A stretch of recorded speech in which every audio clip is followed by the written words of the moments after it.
2023 marked the death of the V10, so if you want your last kick at the can when it comes to a modern V10, there's no car better than this taxi right here. I'm Nima from MVL Leasing, and this is a 2023 Audi R8 V10 rear-wheel drive.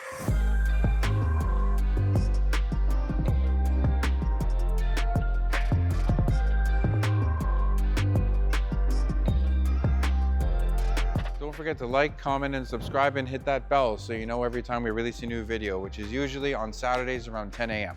The Audi R8 is now in its second generation, and Audi would not even have this car if it wasn't born out of the purchase from Lamborghini, because they took the chassis from the Gallardo and took it in as their own and developed the first Audi R8 in 2008.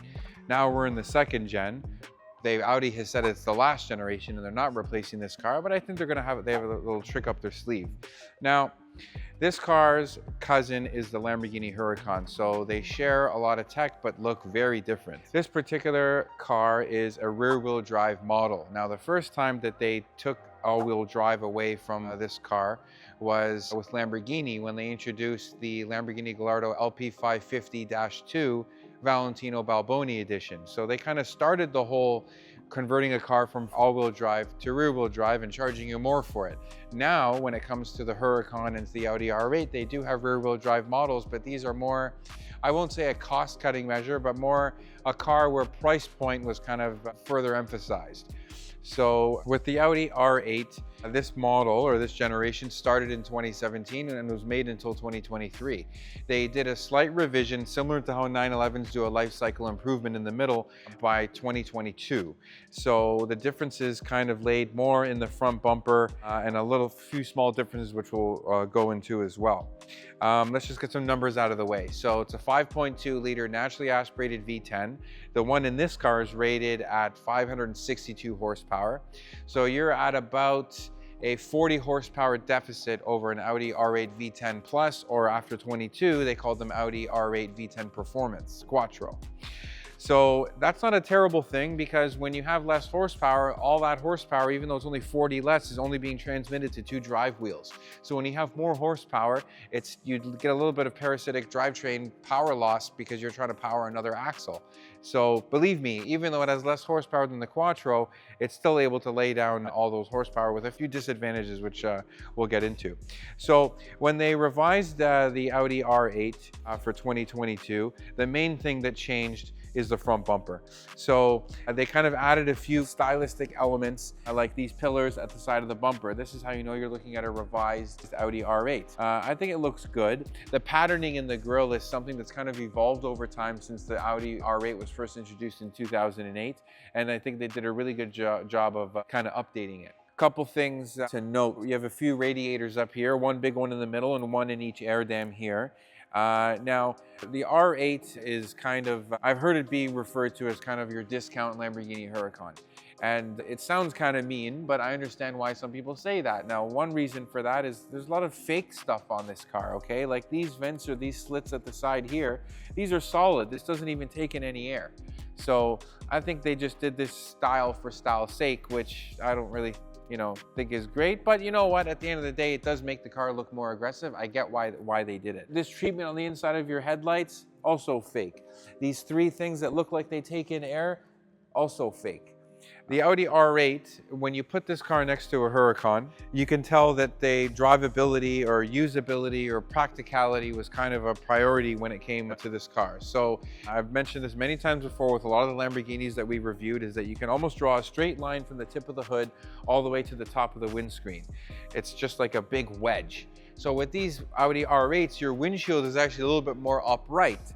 Now, this is good from a drivability standpoint because your visibility tends to be a little bit better at the expense of a little bit of aerodynamics.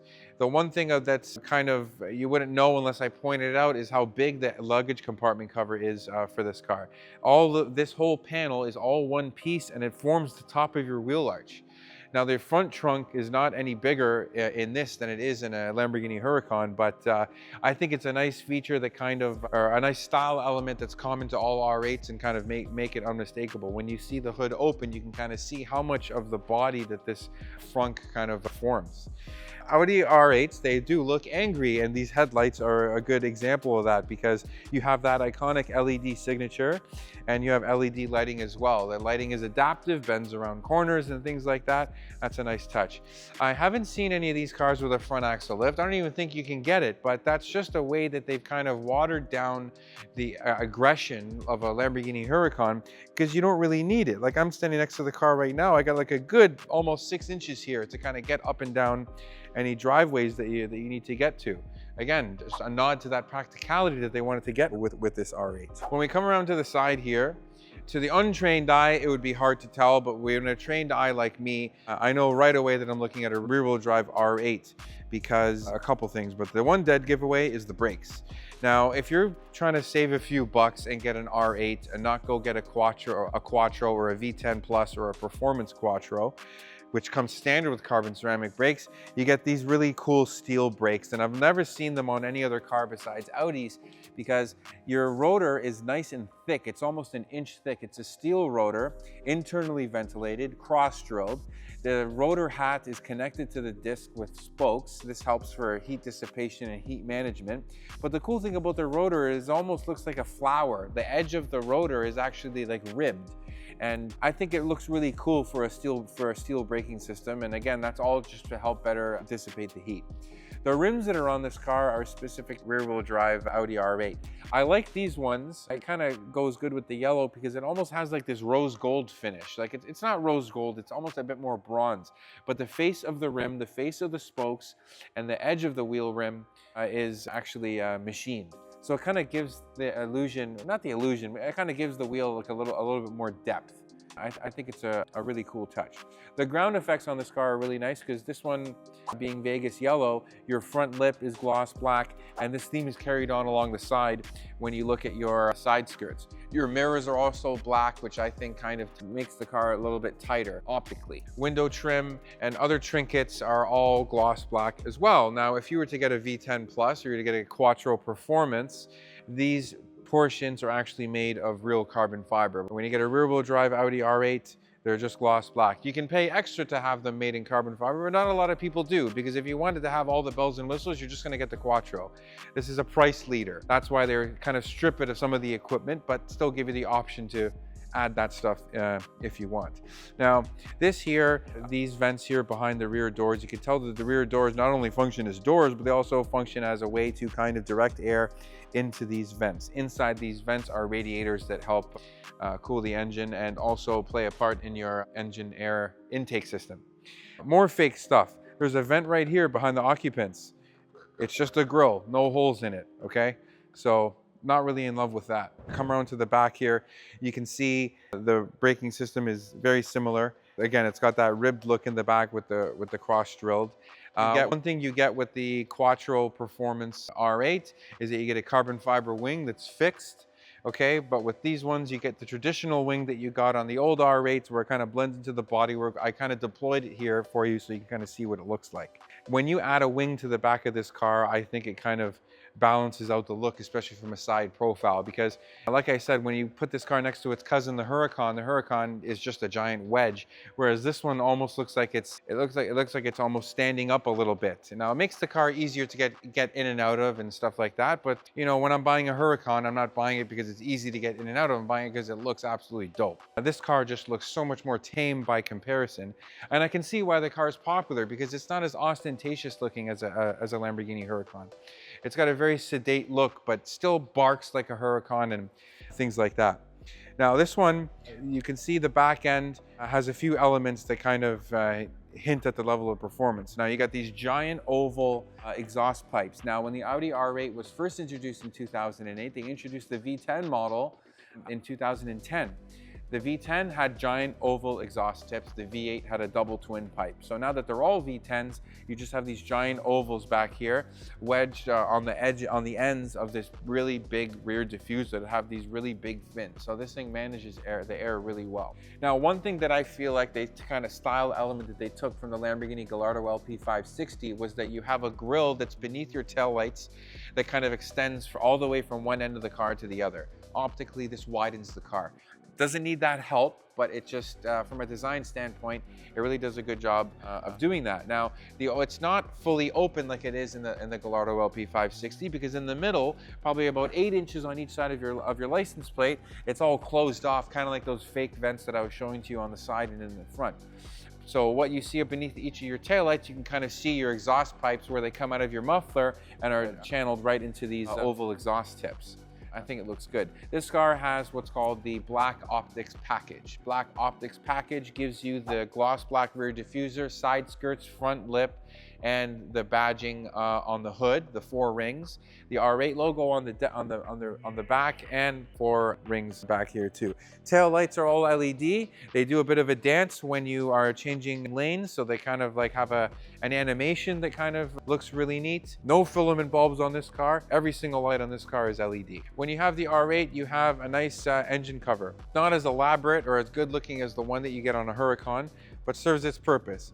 I get to see this engine. Now, if you go for a higher model of Audi R8, they kind of dress up your engine bay a little bit more. Like your air intake box is all cladded in carbon fiber. This X brace that goes right over your engine can be clad in carbon fiber as well. Even the trim pieces on the side. Now, this one being your bargain R8 doesn't have any of that stuff, but I don't think it looks bad. I just think it looks better with the other stuff too. You have some venting here that kind of allows a little bit of heat to escape your engine bay. I mentioned to you many times when we're reviewing these mid-engine cars, they're prone to heat soaking because the engine's not in the front, and to dissipate that heat is a bit of a challenge. So, and one place that you don't want heat is around your air box, because you want the air that's going into your engine to be as cold as possible. That's why these air boxes are specially designed in order to help fight the heat, in order to keep the air cool. And this vent is one way that they do that. One neat feature that these R8s have is the disguised third brake light. So the third brake light is actually nestled right at the top of the rear glass, hidden beneath a piece of black trim. You wouldn't know unless I hit the brakes that it was there. But I like when they take safety features like that and completely disguise them, because sometimes a lot of safety features that are integrated into these cars as a result of government requirements really just ruined the design. But I think it's a really good design challenge, and this one was disguised really well. Also all full LED. Okay, now that we're in the car, I just want to point out a couple of things, because I'm actually pretty fond of this interior. So we'll start with the door. Traditional. Now it's kind of tight in here, and you need vents and stuff like that for your HVAC. So they're actually built into the door. So when you actually close your door, it kind of marries this vent that's built into your dashboard here that kind of expels all the ventilation and air conditioning and things like that. Now, this car comes with the standard Bang & Olufsen sound system, and they like putting this badge on here, this nice piece of brushed aluminum. It's engraved with Bang & Olufsen to kind of tell you that. It's a really good sound system, actually. But one thing I told you guys before is that when I'm in a car like this, I like to listen to the engine. But sometimes when I want to just chill, be in comfort, and pretend like you're driving like a normal car, nothing feels normal or than an R8, because despite having all those performance characteristics, it can become very practical in a heartbeat. Now, when I close the door here, you can kind of see that the doors are all stitched in. This is actually, I'm quite sure that this is actually vinyl, or this is not genuine leather. Bit of a cost-cutting measure, you know what, but not a big deal, because a lot of these cars where you have the leather on the dash, not all of them, but some of them, the sun just beats on this stuff. And when the sun hits all this leather, it causes the leather to contract and pull out of the seams. I've rarely ever seen this on a German car, mostly on Ferraris and Lamborghinis and British cars as well. I don't know where they're getting their leather from, but they should get it from wherever the Germans get it from, because it's never a problem with these cars. It's always a problem with those cars. It has a bit of a textured finish to it too, which I like. Almost every surface you see is clad in this material with the stitching and everything like that. Really cool stuff. Now, the one thing I love about this interior is the simplicity, okay? Now, notice how there's no center console screen or anything like that here. All of your information, aside from, say, temperature and ventilation and stuff like that, is all limited to your instrument cluster. So your instrument cluster can display an array of information. It can display an array of information in many different ways, depending on what you want to do. So if I fire up the car right now, you can see that the tachometer is dead center where it should be. and you have other performance information that the car can show you, but I can disseminate the information I have access to among the different sides of the instrument cluster. So you can see that I have my navigation map on the left, and I have performance related information on the right. I can have information related to my music showing here and stuff like that, and you kind of use this iDrive type knob that's common to a lot of Audis to display that information, but it does it all through the instrument cluster. I like the way they did this. It kind of matches what the Huracan does. It's a very similar instrument cluster. They're both called a virtual cockpit, and I think it displays that information really well and kind of gives it like a little bit of depth. You still have some semi-analog gauges on the left when it comes to your water temperature and your fuel, but the way that you can kind of screw around with this information is actually quite good. The steering wheel, I really like it. It's a flat bottom steering wheel. It's a combination of leather and perforated leather for the hand grips, nice little thumb rests here, brushed aluminum trim. I'm pretty sure you can get some of this in carbon fiber as well. Nice start stop button in red. It's right where I want it to be. Kind of took this from Ferrari, but I really like the red stop-start button. In a sports car, I feel like it's necessary. It says R8 at the bottom of the steering wheel, and then you have a button here on the left that almost looks like your start-stop button, but it's for drive select. Drive select lets you go through all the different driving modes like comfort, auto, dynamic, and you can even program all the things that change to an individual setting. If you like the soft suspension, but with harder shifts and stuff like that, you can program all that. It's easy to when you put it on the steering wheel as well. Now on the Lamborghini Huracan, there's a lot of buttons and adjustments that you can do based on the steering wheel. On the R8, you have traditional turn signal stalks on the steering column, like your how you control your cruise control and your turn signals and your wipers and stuff like that. I like how small the steering wheel is, or sorry, the center of the steering wheel, like the airbag is. It kind of opens up a lot of space in this part of your steering wheel and almost perfectly accommodates the shape of your instrument cluster. So these are really nice touches that kind of complement one another. Steering wheel has manual adjustment, not a big deal. I always like the steering wheel to be as far away from me as possible, because if this thing just deploys and you're too close to it, it's like a gunshot. It's not really good. If you guys ever see somebody driving like this, okay, just pray they don't bump into somebody in front of them, because if that airbag deploys and you're that close to the steering wheel, it can cause irreparable damage to your face. Back to the center console here. So you have a traditional shifter that kind of sticks up here. In the Lamborghini Huracan, you have buttons that kind of help you choose these gears. This is not actually connected to the transmission. This is just electronic, but you have the space for it. So I don't think it's a very bad thing. I'm really just comparing the Huracan interior to this one. You have a nice little slot here above your volume knob. You guys know how much I like volume knobs, just to stick your Audi key. It says R8 on the back. It's pretty traditional Audi looking key. Doesn't look really that special, but you have a slot here that's perfect to hold this or a Zippo lighter or something like that. Your shifters, you have a couple ways of doing that. So when you have this in drive, you can move this shifter over and it leans over to the right, and you can hit it downwards in order to go down a gear, or push it away from you in order to go up a gear. You also have the steering wheel mounted shift paddles. Now, you guys know how much I like when the shift paddles are mounted to the steering column, because then the paddles don't move. Now, these ones are attached to the steering wheel, so they do move, and on top of that, they're not very big. And second of all, they're kind of plasticky. Like me just doing this, I'll get the mic close so you can hear. Sounds kind of cheap, but whatever. It still does its job, I guess. Your center console, or where you would normally see a screen and stuff, you kind of have these cool pods that display all the different information related to heating, ventilation, and air conditioning. So your fan speed, your temperature, single zone temperature. So if I want it to be 16, tough luck for my passenger. It's my choice. You have a vent right here that kind of I can direct one towards me and direct one towards my passenger. And beneath these pods, you actually have this little cubby that you can kind of expose just by sliding this door open. And when you do that, there's a nice little mat here that you can put down your phone to wirelessly charge it. Some of these cars, most of them in fact, have Apple CarPlay. So you can almost put your phone in there and even close the cubby, because if you're using Apple CarPlay, you're getting texts, you can go through your Spotify, you can go play all kinds of music or take calls and this and that, and all of that information from your phone through Apple CarPlay is transposed onto your instrument cluster. I think that's really efficient and performance oriented, because again, keeps your attention right here. And if you're driving a car like this, I assume you're probably going to be going fast sometimes, hopefully, and it helps to kind of limit or make the information that you get from your phone and from the car in a very simple way. and where you're supposed to be looking. So just beneath this cubby, or also inside that cubby, you got a couple of USB ports. You also have an aux. So if you have a passenger who wants to play some music, you can plug it in through there too. And you got a traditional, it's not a cigarette lighter, but it's a 12-volt socket. So you can power other stuff as well. You got a traditional glove box. It's actually a pretty good size. On your dashboard, you kind of see the outline of your passenger's airbag is stitched in, has a nice stitching to it too. You have your center speaker. You have your tweeters at the corners of your dash. It looks really, really neat. Now beneath or just in front of this cubby, like I was saying before, there's a couple actual physical buttons that you can press. One is to disable partially or completely your traction control. When you change the different driving modes too, it kind of loosens the leash on your traction control as well.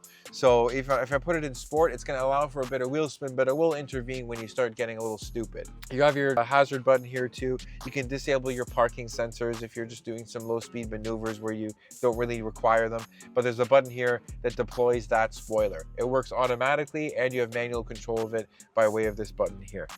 Besides that, another piece of practicality that you get with this car is the hidden cup holder. So you have your armrest right here and you just press a button on either side and this flap kind of opens and then goes vertical like this and exposes two cup holders. Another thing about practicality, because believe it or not, in a Lamborghini Huracan, you have to select that option. And if you select that option, I can't remember how much it is, but it's probably more than you think, and you only get one cup holder and it comes out of the dash. Standard feature on this R8. Back here, not a whole lot to see. You have this unit here that can store or take in SD cards and a SIM card. Never ever seen anybody use any of this. Never even seen anyone use the CD player. But they obviously put it there for a reason. But I'm just telling you, I've never seen anybody use it before. You got a nice parcel shelf back here, which is good for a couple bags and stuff like that. Your speakers, part of the sound system, are back there as well. And you do have a tether for the ISOFIX anchors for your child seat. So, you know, if you're a single parent or just want to take the baby out for a rip, hopefully maybe help it fall asleep, you have those safety measures in place. So Audi's really thought of everything when it comes to that. You also have a little net here that's on your firewall just to kind of put stuff so they're not rolling around. I've driven a lot of cars like this before, and you know, I throw a bag or something back here, and obviously I'm going to be taking a corner and stuff like that. Stuff's flying around. Very distracting and very dangerous too, especially if it falls, goes somewhere where it's not supposed to.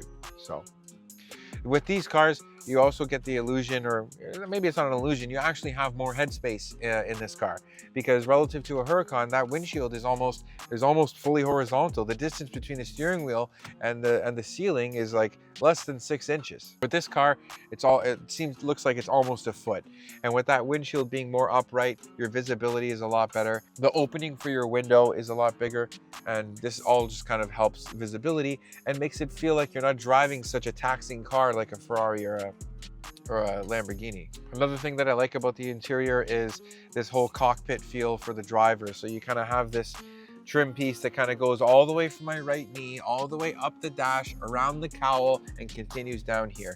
Gives you a bit of symmetry for the driver, and I think it's a really nice touch. The trim around your vents has like this dark chrome finish, which I kind of like. It kind of blends into the interior all nicely. Roof, A-pillars, all black. It's kind of like a textile material. It's not Alcantara or anything like that. You have your home link, which is your integrated garage door opener, just built in up here. Not any wasted space in here. Everything's done really well. Okay guys, let's take it for a rip, have some fun. Sounds really good on a cold start. We've started a couple times, so it's not as loud now, but that exhaust doesn't disappoint, believe me. All right, rock and roll. Just gonna keep it in comfort for a bit until we get the engine warmed up. Where's my engine temp? Oh, okay, yeah. It's not registering anything right now because it's a cold start, but right at the bottom of the instrument cluster, on the left side it tells you your oil temp. Bottom right tells you your tranny temp. Tranny temp, motor oil being at the right temp is just as important as your tranny temp being at the correct temperature, because it affects how that stuff works. Just gonna adjust my mirrors. There's a button here that I can select to heat these mirrors. Not sure why I would want that, because I'm definitely not driving a rear-wheel drive R8 in the winter time. I've seen guys do it with all-wheel drive ones, but not with this.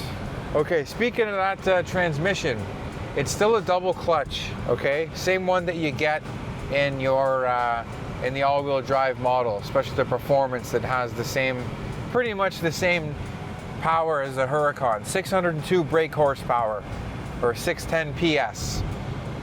But when you go with the rear-wheel drive Audi R8, as I'm probably sure is the case with the rear-wheel drive Huracan, your gear ratios are different. For the last, it's a 7-speed. The last 5 gears have different gear ratios if you have a rear-wheel drive car versus an all-wheel drive car. Another interesting thing to know, this will illustrate to you the difference between all-wheel drive and rear-wheel drive, okay? This car, 0 to 60, 3.2 seconds, okay? But if it was a Quattro, 2.6. That's a pretty big, it's a pretty big difference, and it's all because you simply can transmit more power down to the road when you have all-wheel drive. This chassis was designed as an all-wheel drive chassis, okay? Just like the R8 before this, which shared the same, chassis as the Lamborghini Gallardo. It was designed, it was conceptualized and engineered as an all-wheel drive chassis, okay? And this is just my opinion, but if you have a chassis that's designed for a certain drivetrain, then you should get that drivetrain. Otherwise, you're gonna have to deal with compromise. And in this case, laying the power down, performance compromises like 0 to 60, less horsepower.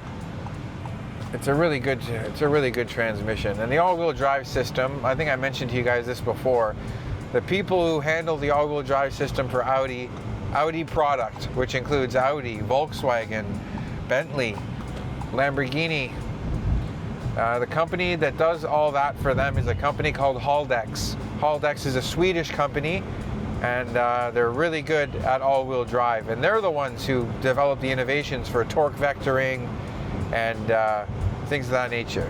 One of those companies that provide these parts for these manufacturers, they kind of know what they're doing.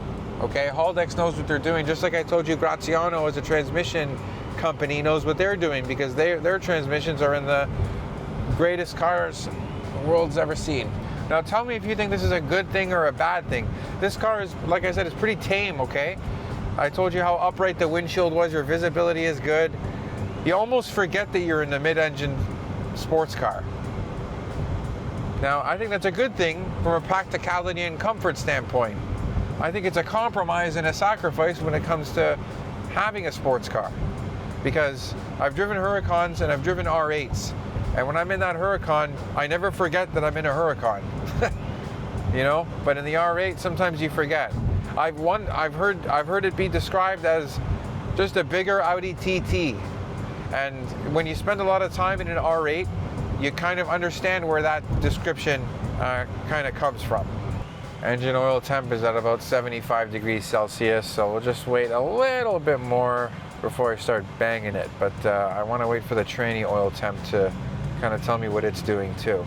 I'm sure once they start getting on it, that's going to warm up the tranny fluid as well. So like I said, I'm in comfort mode, automatic. My suspension is in its softest setting, and the car, I'm doing 55 kilometers an hour. I'm already in 7th gear. So there's no drama from the engine. I can hardly even tell that it's running. But like I've told you guys, with a lot of these sports cars, what they do is they do a good job of having like a split personality. So when you switch to these different modes, it really wakes the car up in a lot of ways. When we were testing the GT3 RS, I kind of went into detail about electric steering racks. This car is the same.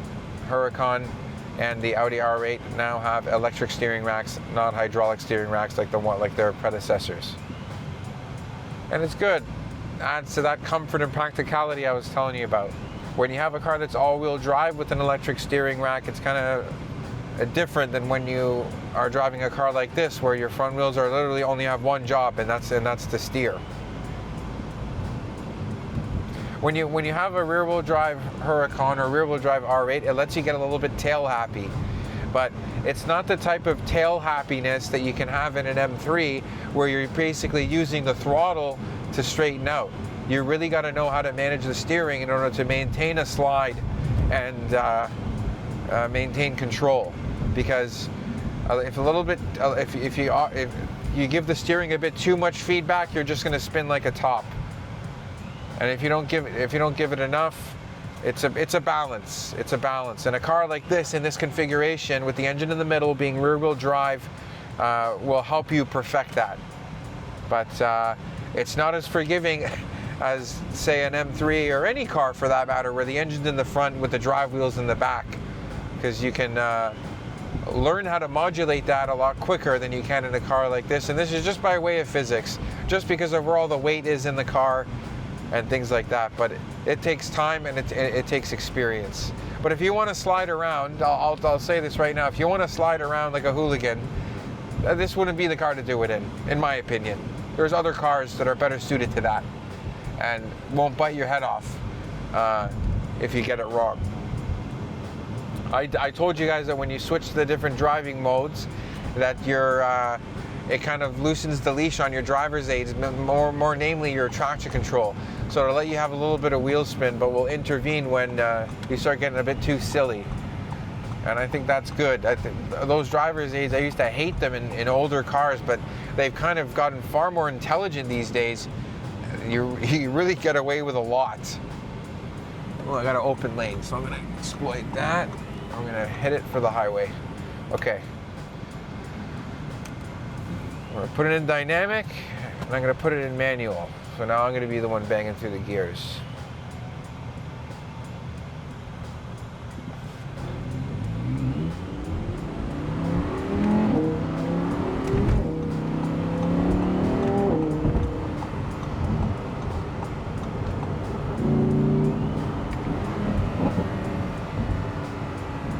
This car doesn't have the sport exhaust system, so it's still loud, but if you got the sport exhaust for this car, it'd be even louder.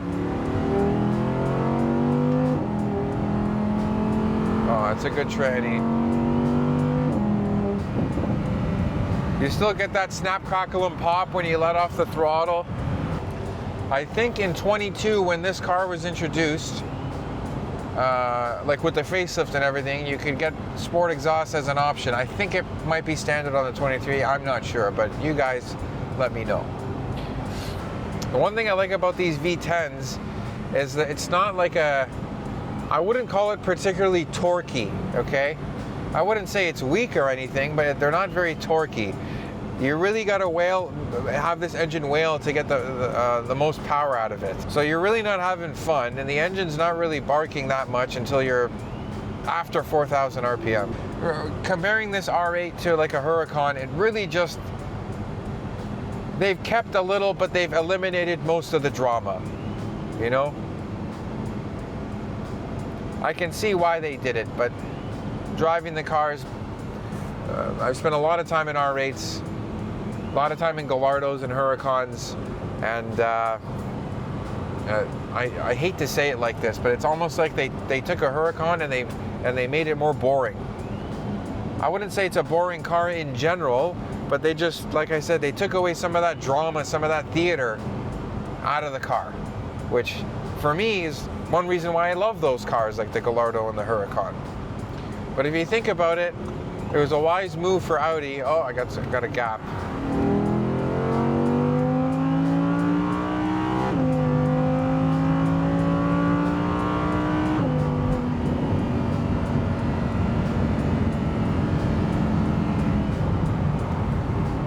Oh yeah, that was fun. Like I said, there's still a little bit of drama, you know what I mean? But not as much as the Lambo. With this car, you almost got to wring its neck to get some drama out of it. But you know what? That's not really what the car's for. If you want to get a car that's extra shouty, it wouldn't be this one. But that doesn't make it a bad car.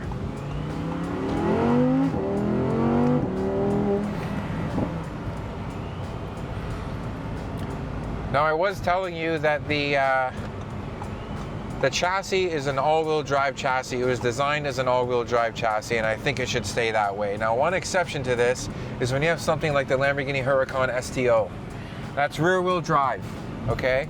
And that's done for weight. Let me take this bend first.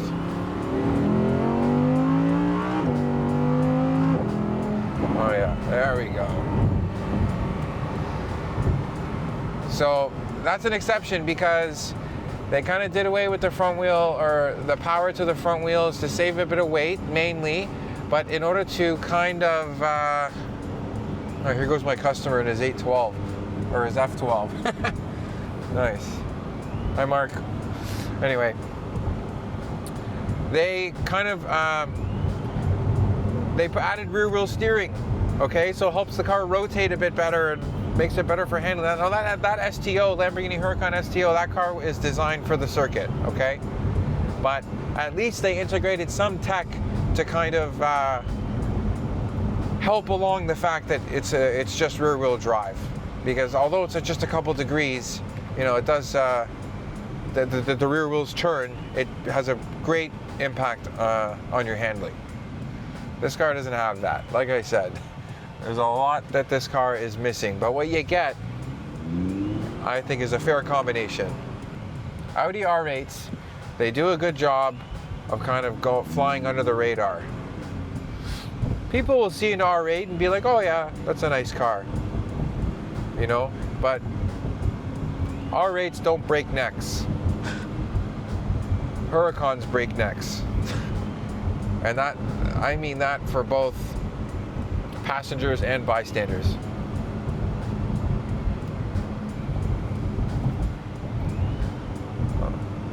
Suspension's great. It soaks up the bumps. I have a little bit of road noise, but less than you'd think. So the car is very, it's a good balance. That's the nicest way I could put it. Okay, we're coming up to that S turn. I'm just going to be a little tame because, like I said, I haven't spent enough time in this to be that confident around a corner. Oh, it's stepping out.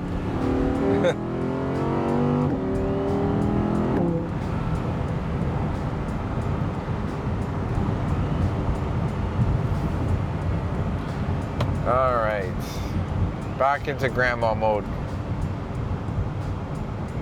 Yeah, see, car quiets right down, softens right up. Even though, like in the Huracans too, and these Ferraris, you flick both paddles and throws the car into neutral. Still can do that on the R8, even though you have kind of a selection for it. Now, Audi had to get something out of buying Lamborghini, and I think they really did a good job by taking that whole mid-engine supercar layout and making it a bit more practical. Not only that, retaining the V10 for as long as we possibly can. Let me know what you think in the comments. Don't forget to like and subscribe.